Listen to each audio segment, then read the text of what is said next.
ऐसा हुआ 1998 में हम कंदहार गए। उस वक्त 16 साल 17 साल मेरी उम्र थी।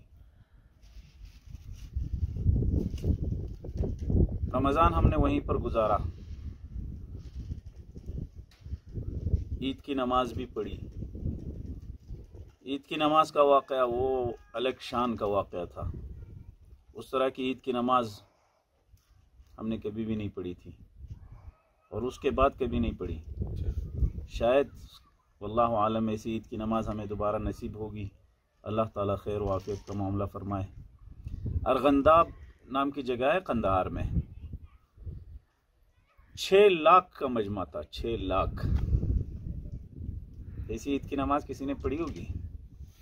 अल्लाह ताला ने हमें ये ईद की नमाज नसीब की।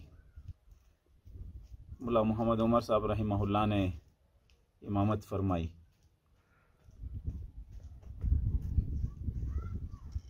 हेलीकॉप्टर, जेट, तैयारे, टैंक और मुख्तलिफ़ किस्म की नुमाइशें दिखाई गई। बहुत अजीब सा एक समा था और खुशी का मौका था। तीसरे दिन हम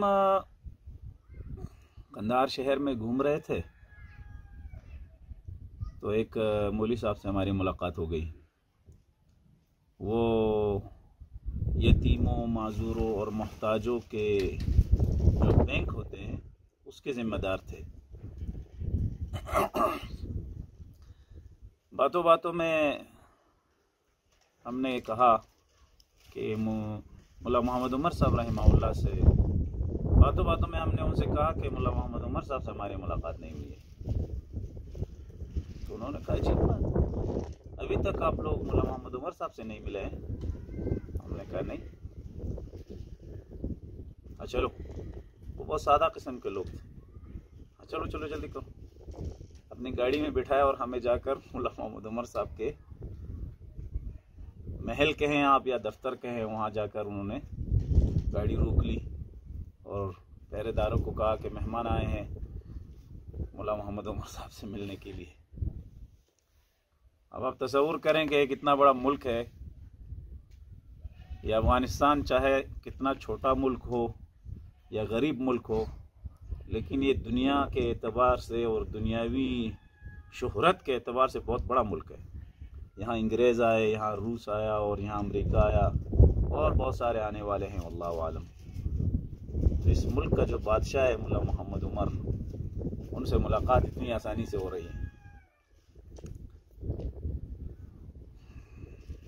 जब हम अंदर दाखिल हुए तो एक, जैसे अभी आप दीवारें देख रहे हैं, इसी तरह की दीवारें, कोई रंग नहीं, कुछ नहीं। उसकी तरफ हमें उन्होंने इशारा कर दिया कि इस तरफ जाएं। मेरे ख्याल में वो चौकीदार का कमरा था। उस कमरे में जब दाखिल हुए तो दरवाजे के इस तरफ बहुत सारे लोग बैठे हुए थे नीचे फर्श पर, और दरवाजे के इस तरफ एक चारपाई थी, उस पर मुल्ला मोहम्मद उमर साहब बैठे हुए थे।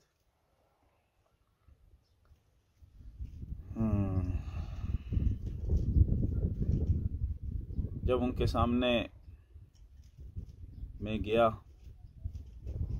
अजीब से एक रूहानी कैफियत मैंने महसूस की। बहुत सादा से इंसान थे। उन्होंने जो कोट पहना हुआ था वो भी बहुत पुराना सा था।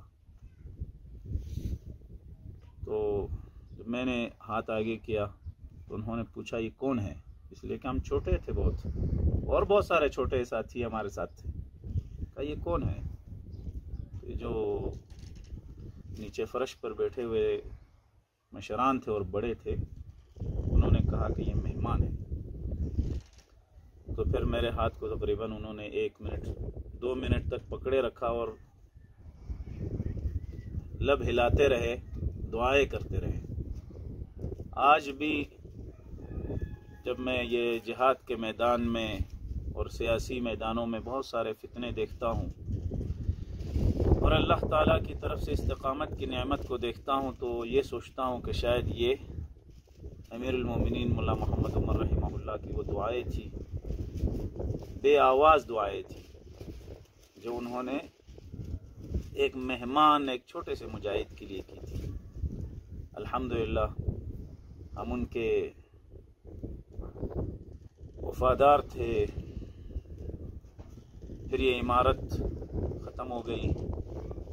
आज जिस वक्त ये क़िस्सा मैं आपको सुना रहा हूँ, 20 साल के सख्त मुकाबले के बाद, अमरीकियों को हराने के बाद तालिबान दोबारा हुकूमत पर आए हैं।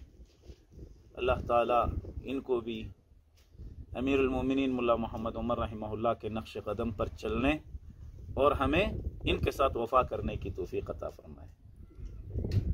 बस यही इबरतें हैं कि इन अकाबिरीन को आज याद करते हैं तो हमारे दिल भी रोने लगते हैं और हमारी आंखें भी आंसू से भर जाती हैं। जिहाद के मैदान में अल्हम्दुलिल्लाह काफ़ी अरसा गुज़रा है, अल्लाह ताला कबूल फरमाए। लेकिन मुल्ला मोहम्मद उमर रहमहुल्लाह जैसे मुखलिस, सादा और सियासत को समझने वाले ऐसे उमरा शायद आलम इस्लाम को कम मिले होंगे। अल्लाह ताला उनको गरीक़ रहमत फरमाए और उनके नक्श कदम पर हम सब को चलने की तौफीक अता फरमाए।